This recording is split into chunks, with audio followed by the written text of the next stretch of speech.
Halo, Assalamualaikum warahmatullahi wabarakatuh. Bertemu kembali dengan video pembelajaran. Kali ini kita memiliki materi yakni numerical framework of weather modeling sama model stability gitu ya. Jadi kan kalau di video sebelumnya itu dijelaskan terkait basic konsep dari NWP.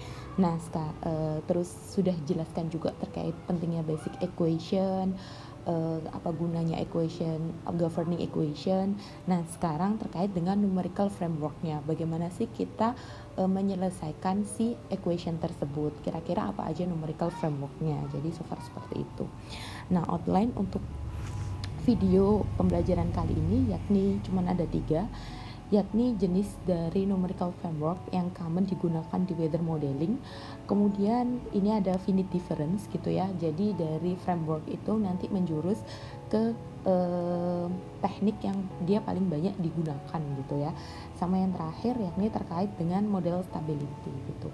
Jadi apa sih yang membuat model itu stabil dan kemudian tidak crash gitu ya. Jadi so far seperti itu. Oke. Nah, terkait numerical framework gitu ya, dari bukunya Warner tahun 2011 gitu, setidaknya ada 4 approach yang bisa kita pakai. Yang pertama adalah finite difference atau grid point model gitu ya. Nah, ini framework ini juga sudah kalian mungkin paham gitu ya, yang mengambil metode numerik karena dia base-nya adalah yang pernah dipelajari, yakni terkait pengaplikasian Dirac-Tyler gitu untuk menyelesaikan persamaan PDE gitu ya. Kemudian yang kedua ini adalah spektral. Kalau spektral itu dia aplikasinya menggunakan Dirac-Fourier gitu ya. Jadi si equationnya itu di-treat, si PDE-nya gitu ya, itu di-treat sebagai masalah dari gelombang gitu. Karena kan kalau ngomongin Fourier itu ada wave number gitu kan, ada wave number, ada bilangan imaginer dan sebagainya kayak gitu. Nah, kemudian yang ketiga yakni finite volume. Nah, finite volume sama finite element ini sebenarnya hampir sama gitu ya. Kenapa hampir sama gitu ya? Karena dia itu lebih bisa diaplikasikan di space. Jadi yang membedakan itu hanya dari pembagian dari gridnya saja gitu. Kalau dia finite volume gitu ya, dia menyelesaikan PDE atau persamaannya apapun itu gitu ya. Sebenarnya apapun sih gitu ya. Cuman karena di sini lebih banyak PDE, maka saya anggap sebagai PDE gitu ya. Nah, si gridnya itu di-treat gitu ya sebagai nilai yang terintegrasi gitu ya terkait satu volume gitu. Mungkin agak abstrak, nanti ada penjelasannya di slide selanjutnya. Sedangkan kalau finite element dia itu berdasarkan elemen gitu ya. Jadi nggak terkait dengan volume pada gridnya itu, tapi satu elemen yang membentuk yang berkontribusi terhadap satu nilai pada satu titik kayak gitu. Nah, langsung aja kita ngomongin yang pertama yakni finite difference gitu ya. Nah, finite difference atau grid point method gitu ya, itu datanya dia direpresentasikan sebagai satu nilai pada satu grid yang tetap gitu ya. Kalau misalkan temperatur itu kan kontinu gitu ya. Every time itu ada suhu, everywhere itu ada suhu gitu ya. Kalau ini misal dianggap sebagai suhu gitu ya. Nah, kan dia selalu ada gitu ya. Nah, cuman kalau di grid point method atau finite difference method yang selalu saya bilang gitu ya, karena dia harus mau tidak mau, suka tidak suka harus direpresentasikan ke dalam bentuk domain dengan grid yang beraturan gitu ya. Makanya dia dipaksa menjadi discrete gitu ya, dipaksa menjadi discrete yang awalnya continue akhirnya jadi titik-titik kayak gini. Nah, resolusinya gitu ya, resolusinya itu adalah function of the grid point spacing gitu ya. Jadi resolusinya itu adalah fungsi dari jarak antar gridnya itu. Ini yang dikatakan dengan spasinya gitu ya. Udah paham lah ya, ini misal DY gitu ya. Nah, kalau ini DX misal kayak gitu. Nah, finite difference approximation gitu ya, pendekatan finite difference atau beda hingga ini biasanya digunakan untuk menyelesaikan persamaan yang derivatif. Untuk yang derivatif gitu ya. Nah, karena dia ingat Direct Tyler gitu ya, karena kita menggunakan Direct Tyler, that's why ada yang namanya truncation error gitu ya, ada yang namanya error pemotongan untuk mendapatkan si finite different approximation gitu. Nah aplikasinya ini banyak gitu ya. Nah salah satunya itu ketika kalian menggunakan map projection gitu ya, itu sudah pasti menggunakan finite difference gitu, karena bumi yang bulat gitu ya, bumi yang bulat dia bagaimanapun harus direpresentasikan ke dalam 3D grid gitu ya. Pasti kalau yang daerah kutub gitu ya, pasti nanti gridnya rapat. Kemudian yang daerah ekuator itu kan kayak, kalau ini kan selubungnya gitu ya, jadi dia lebih sejajar gitu ya. Nah map projection ini kan contoh dari kayak gimana sih kita merepresentasikan bumi ketika dia nanti di running ke dalam model gitu. Nah makanya itu gitu ya, map projection sendiri itu banyak gitu ya. Ada Mercator itu yang biasanya buat tropis, nanti kita juga akan belajar gitu ya di next pertemuan. Kemudian ada latitude longitude gitu ya, kemudian ada Lambert, ada confrontal, itu banyak sekali gitu ya, karena yang tadi saya bilang gitu ya, bumi itu kan bentuknya spherical, bola gitu ya, bola gitu ya. Nah bagaimana supaya dia bisa dihitung dengan grid yang tetap, makanya kita perlu gitu ya untuk mentransformasikan ke dalam map projection. Nah aplikasi dari metode ini gitu ya, itu bisa terdiri dari dua gitu ya, kalau dari bukunya Warner. Yang pertama itu adalah bagaimana bentuk dari model domainnya. Untuk untuk metode beda hingga gitu ya, untuk metode beda hingga itu bisa ada di model global ataupun model limited gitu ya. Jadi mau bentuknya model seperti apapun, selama dia bisa direpresentasikan menjadi grid yang beraturan gitu ya, atau semi structure gitu, itu bisa menggunakan beda hingga gitu. Nah di sini gitu ya, itu juga bisa diaplikasikan terhadap kebutuhan dari si modelernya gitu ya. Dan dia itu lebih fleksibel gitu, karena memang pendekatannya kan beda hingga, dan dia cukup murah gitu ya, cukup murah bila digunakan untuk pemodelan gitu ya. Jadi berdasarkan ini gitu ya, orang itu bisa ngotak-atik gitu, mau seperti apa sih approximate-nya gitu ya. Karena kan kalau kalian tahu gitu ya, dari beda hingga sendiri itu kan bisa banyak gitu ya, bisa backward, forward, central gitu ya, bisa di-treat sebagai implicit, explicit, itu kan semua part of dari beda hingga gitu ya. Jadi dia lebih fleksibel karena kita bisa memiliki banyak kebebasan untuk ngotak-atik si modelnya. Ini terkait grid point methods. Nah yang kedua yakni spectral method, atau yang biasa dikatakan dengan model spektral gitu ya. Nah kalau model spektral ini, kalau tadi Taylor, kalau ini Fourier gitu ya. Jadi data direpresentasikan sebagai function dari gelombang, jadi kayak gitu. Nah resolusinya itu berdasarkan kan kalau tadi jarak antar gridnya. Nah kalau ini adalah seberapa banyak sih gelombang yang dipakai pada model gitu ya. Dan mostly gitu ya, resolusinya itu pasti terbatas dengan jumlah dari gelombang itu sendiri kayak gitu. Nah apapun variabel atau nilai yang diprediksi gitu ya, parameter yang diprediksi gitu. Nah itu sebisa mungkin gitu ya, kalau yang dia terkait dengan motion atau pergerakan, dia dihitungnya itu pakai solusi analitik. Jadi dia nggak pakai approaching method, tidak pakai beda hingga atau nggak pakai grid space gitu ya. Tapi gitu ya, kalau untuk yang yang physics gitu ya, yang physics atau vertical advection gitu ya, itu masih menggunakan grid space. Nah ini sih yang bikin spectral tuh bit complicated gitu ya. Ini adalah contoh dari representasi yang tadi saya bilang gitu ya. Jadi misal ada primitive equation gitu ya. Primitive equation kan banyak, bisa menyelesaikan suhu, bisa menyelesaikan adveksi, bisa menyelesaikan momentum yang kemarin sudah jelas gitu ya. Nah itu dilihat dulu gitu ya, bila dia nilainya linear gitu ya, itu bisa langsung ditransformasikan ke dalam bentuk gelombang. Tapi kalau dia misal tidak linear gitu ya, misal kayak physical itu kan mostly di atmosfer ini kan variabel itu bergerak secara tidak linear gitu ya. Nah itu dilihat dulu, kita evaluasi dulu gitu ya.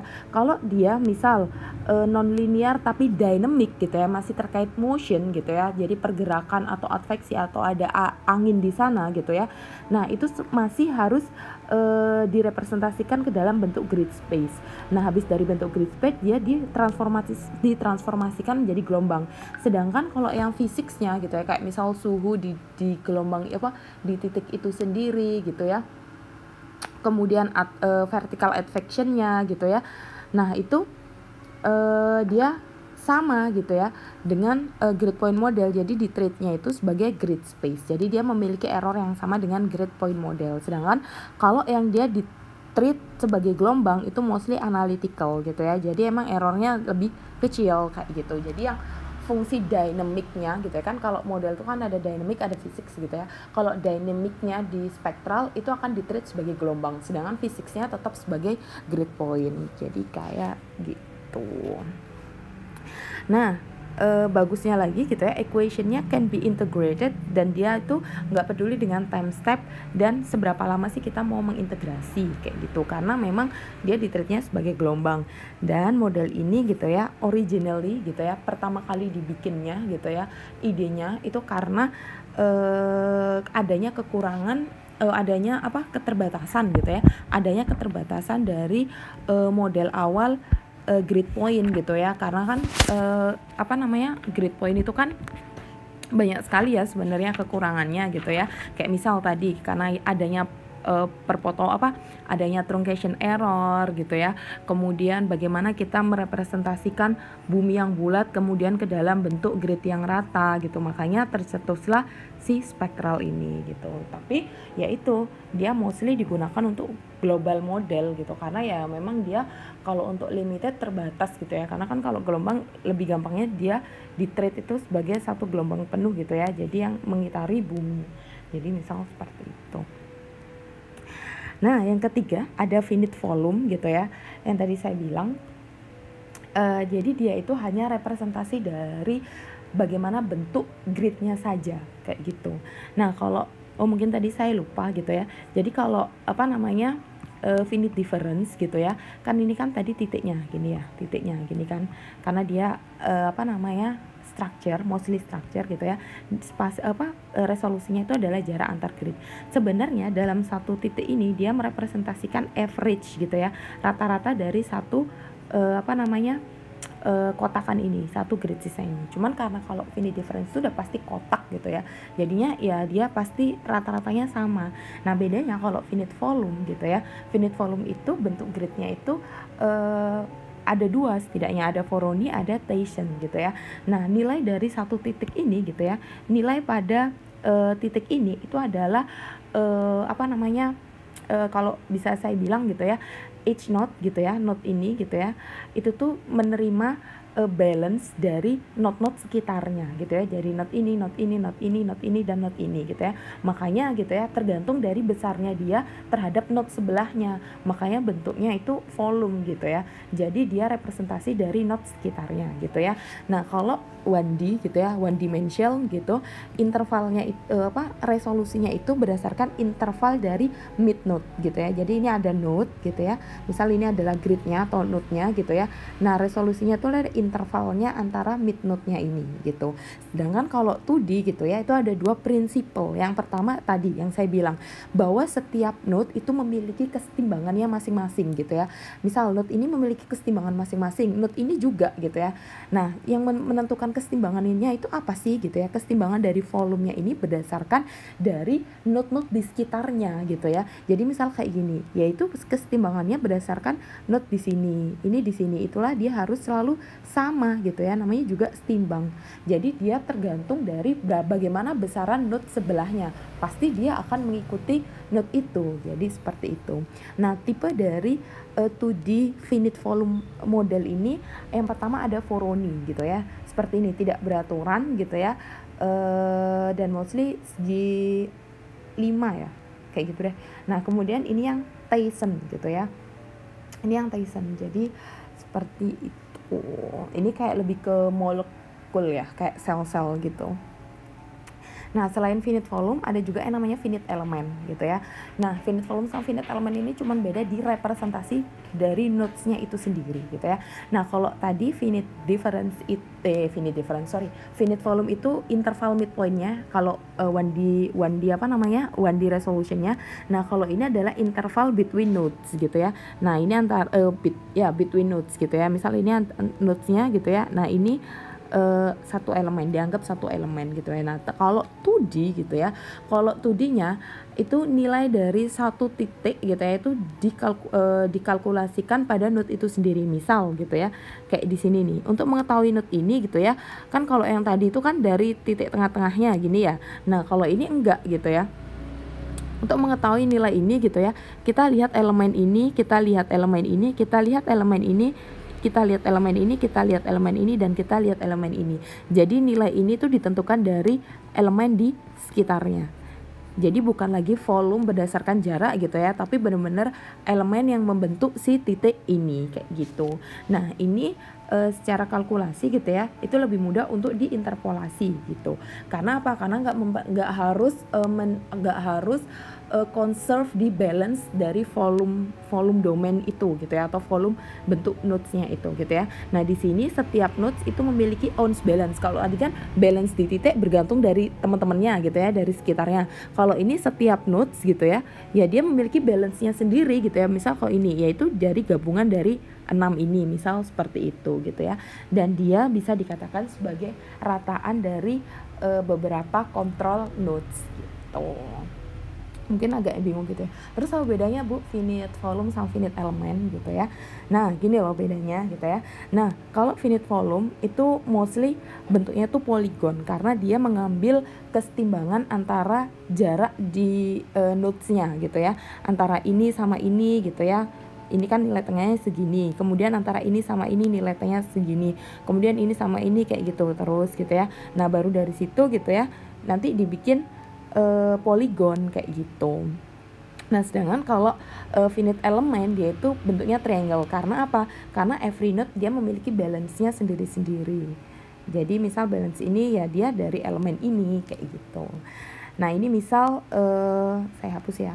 Ini misal kalau dia structure gitu ya. Misal ini adalah domainnya gitu ya. Nah, kalau finite volume gitu ya. Nah, ini grid-nya kalau dia structure gitu ya, grid-nya ini ya udah dia ngikutin dari teman-temannya karena ini kan structure jadi hampir sama kayak grid point gitu ya. Nah, kalau si FA gitu ya, FA itu enggak, dia akan tetap sebagai triangle kayak gitu. Karena emang every node has its own balance kayak gitu. Nah, ini kalau yang structure. Nah, kalau yang unstructure seperti ini gitu ya.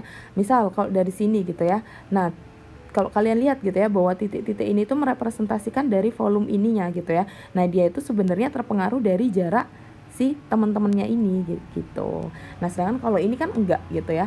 Karena titik ini ya udah direpresentasikan oleh elemen ini, direpresentasikan oleh elemen ini. Itulah kenapa jenis selnya itu beda gitu ya.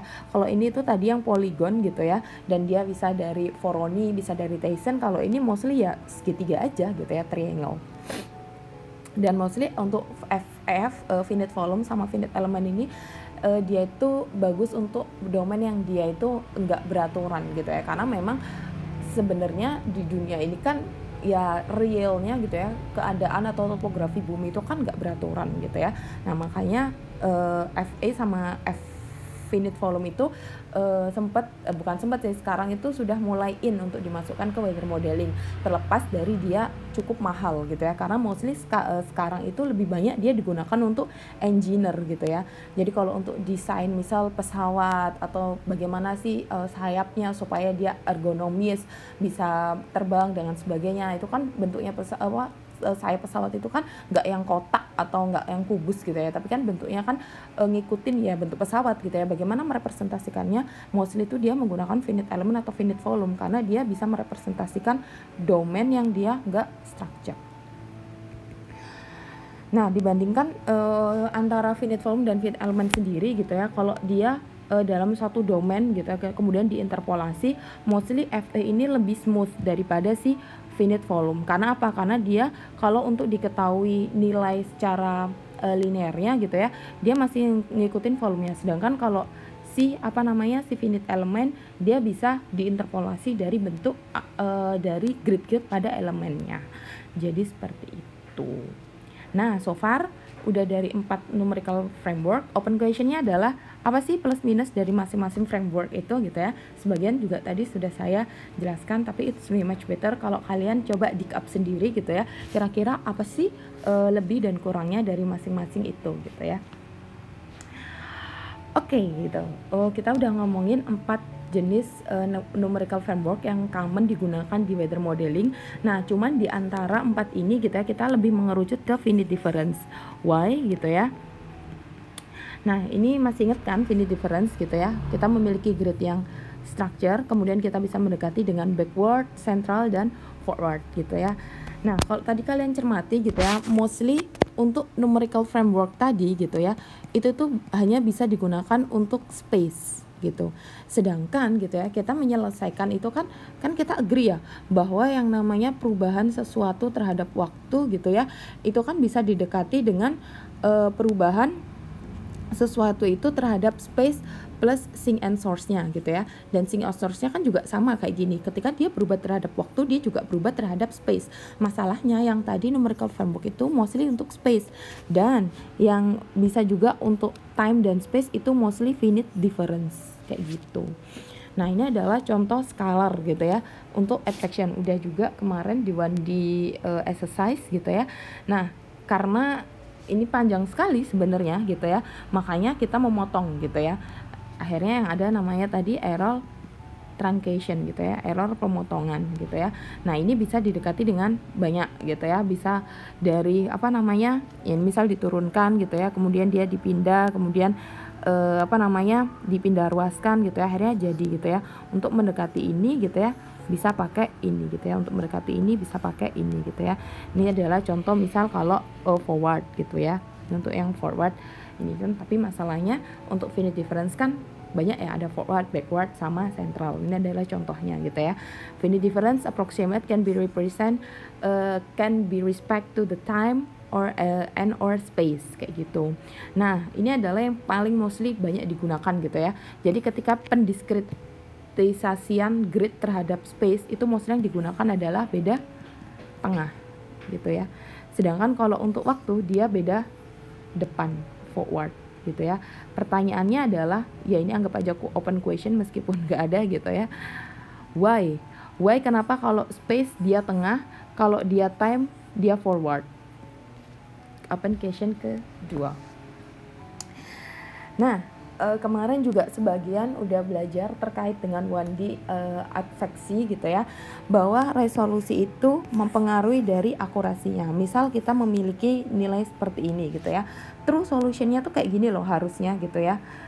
Cuman gitu ya, ketika kita mendekati dengan dx sama dengan 1 gitu ya, banyak yang dia tidak bisa direpresentasikan dan errornya jauh lebih besar gitu ya. Kemudian ketika kita memperkecil lagi gitu ya, masih ada lebih smooth sih gitu ya, cuman masih ada bagian-bagian errornya gitu ya. Kalau kita smoothin lagi gitu ya, jadi 0,01 dia more akurat. Ini artinya apa sih gitu ya? Ini mungkin menjawab sebagian dari yang kemarin gitu ya, bahwa gitu ya dt itu harus proporsional dengan dx gitu ya. Ketika dt-nya dia mendekati 0, ya sebisa mungkin dx-nya juga mendekati 0 kayak gitu. Dan semakin tinggi resolusinya, ya computational yang dibutuhkan atau waktu yang dibutuhkan secara tekniknya itu juga akan lebih lama. Karena apa? Kita harus merepresentasikan grid jauh lebih rapat kan ketika resolusinya lebih tinggi gitu ya. Jadi ini sebagian dari exercise yang kemarin gitu, meskipun nanti ada exercise lagi. Nah, finally gitu ya, kalau kita ngomongin kemarin metode numerik itu kan cuman terkait dengan pembulatan, error pemotongan gitu ya. Itu yang terkait dengan si numerical framework itu sendiri. Cuman kan kalau kita ngomongin weather model gitu ya, numerical itu kan hanya sebagian. Sedangkan kalau kita misal menyelesaikan weather modeling dengan grid yang banyak, otomatis iterasinya kan banyak sekali gitu ya. Dan tadi yang saya bilang gitu ya, round off dan truncation ini pasti akan selalu ada gitu ya error. Tapi ketika dia sudah sangat kompleks gitu ya, dia menyelesaikan dalam space gitu ya dan dalam waktu gitu ya, dan dia over domain gitu ya, sebagai berapa banyak domain, terus terhadap waktu kapan sampai kapan gitu ya. Nah, kita harus tahu gitu ya bahwa model itu tetap harus konsisten gitu ya. Maksudnya konsisten apa? Yang tadi saya bilang bahwa diskretisasi grid gitu ya, itu harus sama antara time dan space gitu ya. Jika dt mendekati 0 ya dx mendekati 0 gitu. Nggak mungkin gitu ya, nggak boleh kalian melewati batas ini gitu ya. Karena apa gitu ya, nanti ini kaitannya sama ini CFL criterion gitu ya. Apa sih CFL criterion gitu ya? Jadi dia itu adalah kriteria kestabilan dari suatu model gitu ya.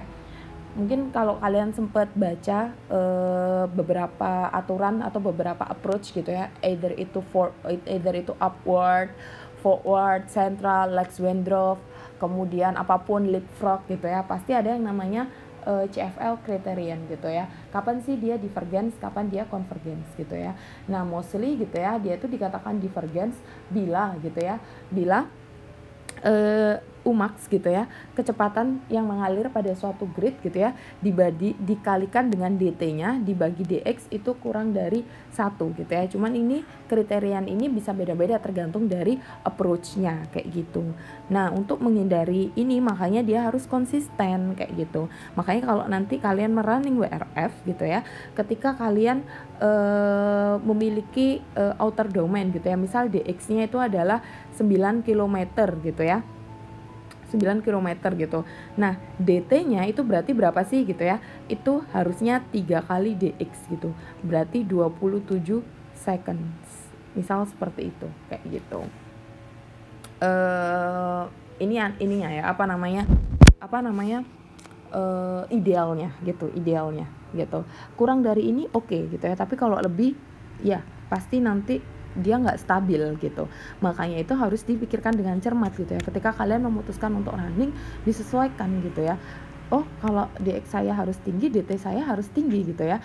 Nah, kalau kalian melewati ini mungkin bisa di running gitu ya. Tapi kita nggak tahu sampai kapan dia akan stabil, karena kan domainnya banyak sekali gitu ya. Mungkin di awal gitu ya dia stabil, tapi nanti di akhir bisa saja dia meledak gitu ya. Kenapa gitu ya? Ya karena memang dia melanggar dari batasan ini gitu ya. Ini adalah aturan-aturan yang harus kalian sepakati supaya model itu tetap stabil.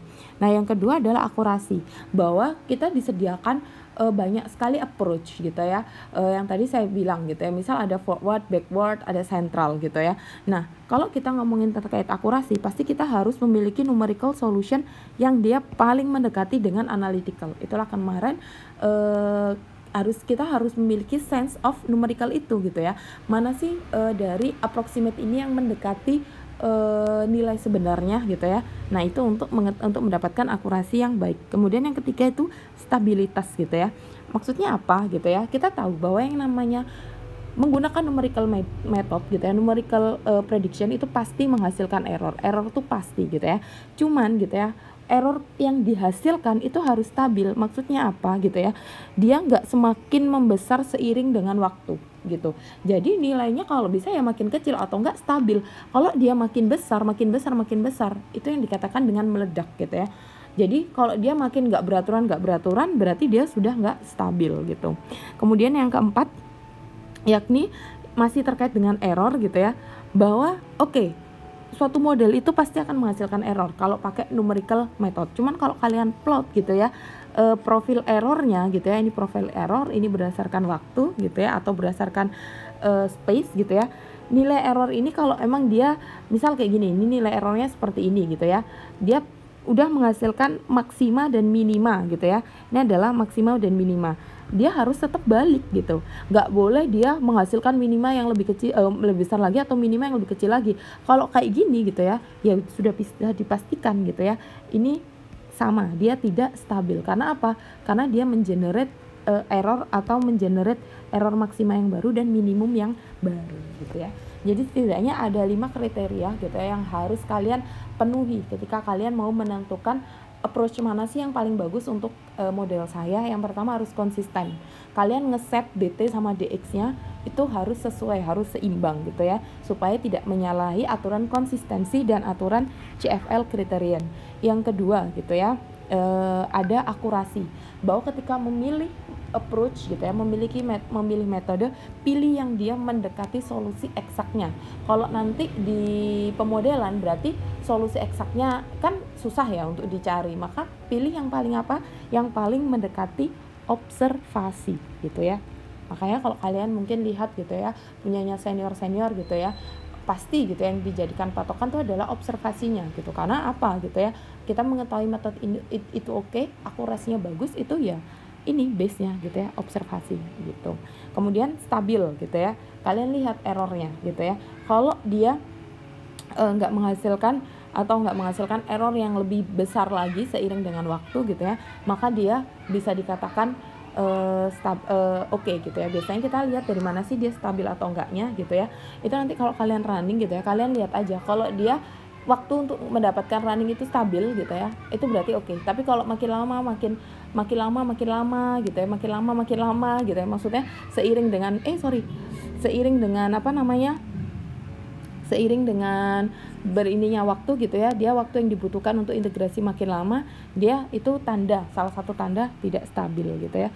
Nah yang terakhir gitu ya, itu monoton gitu ya, bahwa boleh menghasilkan error, tapi gitu ya, kalau kalian nanti build script gitu ya untuk bikin approach sendiri gitu ya, atau bikin model sendiri, pastikan bahwa error yang kalian bikin gitu ya, atau error yang dihasilkan itu tidak mengenerate new maxima atau minima over the time integration gitu ya. Sorry saya ralat, berarti sebenarnya dia ada 4 gitu ya. Karena apa? Karena konsistensi ini kaitannya sama CFL kriteria. Finally, thanks for watching. Don't forget to practice more. Kurang lebihnya saya mohon maaf. Wassalamualaikum warahmatullahi wabarakatuh. See you and bye-bye.